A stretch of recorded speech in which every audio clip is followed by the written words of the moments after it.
시중 유동성은 더욱 줄어들어 부동산 시장 대세 하락기 진입은 불가피할 것입니다. 가계가 보유하고 있는 부동산 자산 비율도 동반 하락합니다.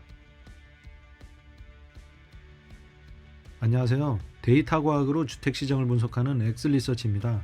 이번 시간에는 부동산 대세 하락기 초입을 알리는 신호를 통해 부동산발 금융위기 가능성을 점검해 보도록 하겠습니다.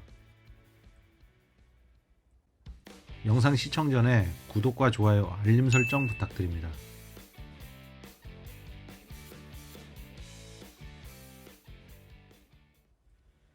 실물 경기 침체기나 경기 확장기에 어김없이 등장하는 자산시장의 화두는 시중에 풀린 돈입니다. 자산시장 참여자들은 통화량의 크기나 이동 경로에 주의를 기울여야 합니다. 유동성은 자산 등을 손실 없이 현금화할 수 있는 정도를 나타내는데 총 통화량을 통해 유동성을 파악할 수 있습니다.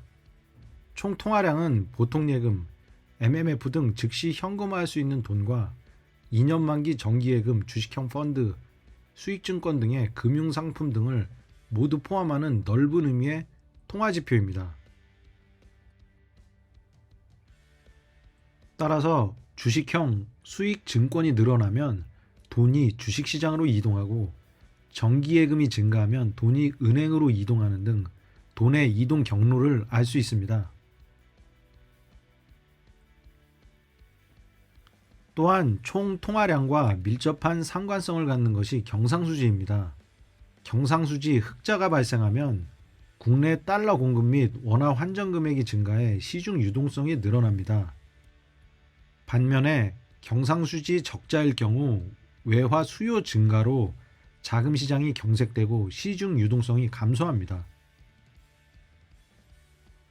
1991년부터 외환위기가 발생한 1997년까지 경상수지는 93년을 제외하곤 해마다 적자를 기록했습니다. 또한 2008년 글로벌 금융위기에 흑자폭이 대폭 줄어들고 그 이듬해 환율 급등으로 경상수지가 큰 폭으로 늘었지만 다시 줄어들기 시작하면서 시장 유동성이 감소해 자산시장은 침체기를 맞이했었습니다. 그리고 올해 경상수지는 글로벌 공급망 붕괴 및 원화가치 하락으로 전년 대비 약 600억 달러 하락할 것으로 예상되고 있습니다. 경상수지와 총 통화량 그리고 부동산 시장은 상관성이 높습니다. 경상수지 악화가 부동산 시장에 악재로 작용하는 과정은 다음과 같습니다. 환율 상승 국면에서 경상수지가 악화되어 시장 유동성이 감소하면 총 통화량의 증가 추세가 둔화되어 주식시장이 하락하고 시장금리 또한 상승합니다. 가계의 실질소득도 감소해 부동산 수요도 줄어 상장사 등 자금 경색이 심화되는데 이때 부동산 PF 부실이 수면 위로 오르며 건설사 등이 연쇄부도해 부동산 시장 침체기로 들어섭니다.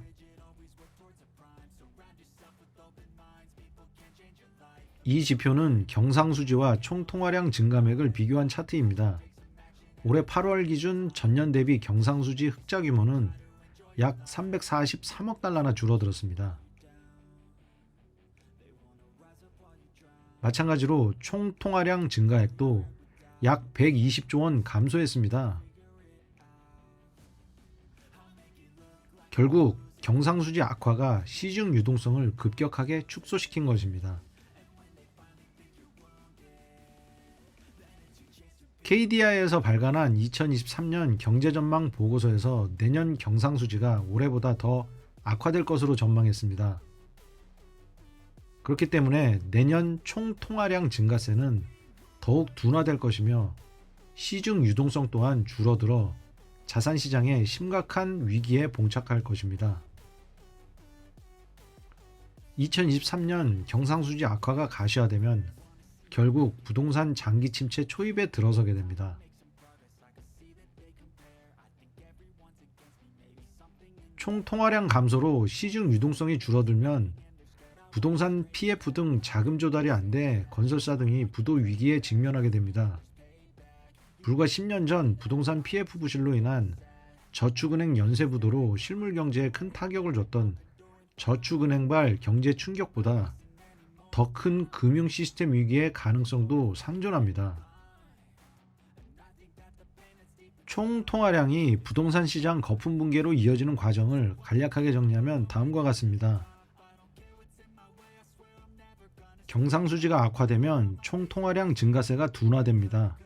곧 시중 유동성의 급격한 감소로 투자 수요 및 실수요도 대폭 줄어들게 되고 자산 가치도 동반 하락해 가계 신용 위기와 더불어 기업 및 건설사의 연쇄 부도로 이어져 부동산 시장 등 자산 시장이 붕괴됩니다. 2019년 11월부터 올 8월까지 총 통화량 증가 추이와 경상수지를 비교한 것입니다. 앞선 거품 붕괴 과정처럼 2023년 경상수지 흑자폭이 감소하면 총 통화량의 증가세가 더욱 둔화되고 시중 유동성 급감으로 인한 기업 및 건설사의 자금 경색은 더욱 심화할 것입니다. 1991년부터 현재까지 경상수지와 2006년부터 집계된 서울 아파트 평균 실거래 가격을 비교한 지표입니다. 이 지표를 보면 경상수지 건전성에 따라 아파트 가격이 어떤 흐름을 보이는지 알 수 있습니다. 2008년부터 2009년까지 글로벌 금융 위기로 촉발된 환율 급등으로 경상수지 흑자폭이 증가하면서 아파트 가격은 상승했습니다. 또한 2014년부터 2021년까지 7년간의 경상수지 흑자로 아파트 매매 가격 역시 큰 폭으로 상승했습니다. 반면에 경상수지 흑자폭이 감소했던 2010년부터 2011년 그리고 2022년부터 현재까지 아파트 가격은 하락하고 있습니다. 좀 더 구체적으로 보면 2008년부터 2009년까지 경상수지 흑자폭 확대 기간에 매매가 증감률은 19.9% 상승했고 2014년부터 2021년까지 134% 폭등했습니다. 그리고 2010년부터 2011년까지 흑자폭이 줄어드는 기간에 매매가 증감률은 10.4% 하락했고 2021년 1월부터 현재까지 13.2% 하락했습니다.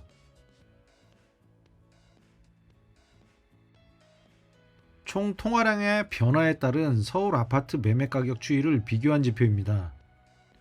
경상수지 흑자폭의 둔화로 인해 시중 유동성이 감소했던 시기에는 아파트 시장은 장기 침체를 겪었고 경상수지 흑자폭이 늘어나며 시중 유동성이 증가했던 시기 아파트 매매 가격은 폭등했습니다. 그러나 2023년 KDI 보고서에서 분석한 것처럼 경상수지가 올해보다 악화될 경우 시중 유동성은 더욱 줄어들어 부동산 시장 대세 하락기 진입은 불가피할 것입니다.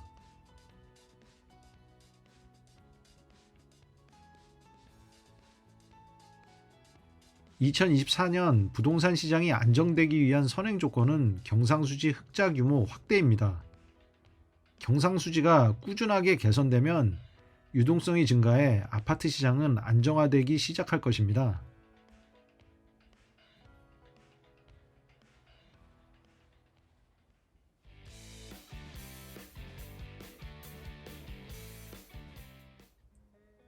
무역수지는 수출과 수입을 비교한 교역 조건입니다. 원자재 가공무역 산업구조 국가인 우리나라는 국민 총소득 대비 수출입 비중이 OECD 주요 국가보다 높은 수준이기 때문에 대외 의존성 또한 높습니다. 따라서 무역수지 흑자나 무역 적자가 발생하면 국내 실물 경제에 직접적으로 영향을 미칩니다. 올해는 1997년 외환위기 이후 가장 큰 폭의 무역 적자가 예상되고 있습니다. 10월에 이어 이번 달 10일 현재까지 누적 무역 적자는 지속적으로 그 규모가 커지고 있습니다. 산업통상자원부 자료에 의하면 10월 누적 무역 적자는 355억 달러입니다. 공급난으로 인한 천연가스 수입액 증가와 반도체 수출액 감소의 영향이 컸습니다. 시중 유동성 또한 전년 대비 101조 원 감소했습니다.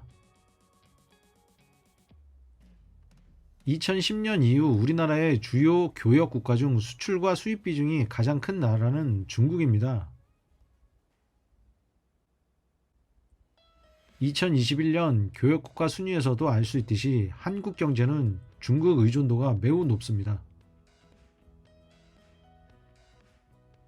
그런데 현재 중국의 실물 경제 환경은 점점 악화되고 있습니다. 특히 투자은행 JP 모건은 2023년 글로벌 거시경제 전망 리포트에서 중국 기업의 20%가 디폴트 선언을 할 것이며 중국 부동산 개발회사의 디폴트 비율은 40%에 육박할 것이라고 전망했습니다.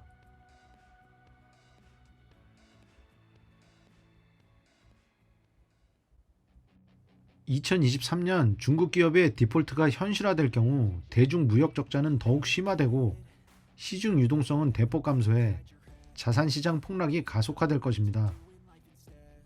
더군다나 가계부채 증가, 부동산 PF 대출 부실로 인한 건설사 부도, 기업 자금 경색 심화로 금융 시스템 전반의 위기 가능성도 배제할 수 없습니다.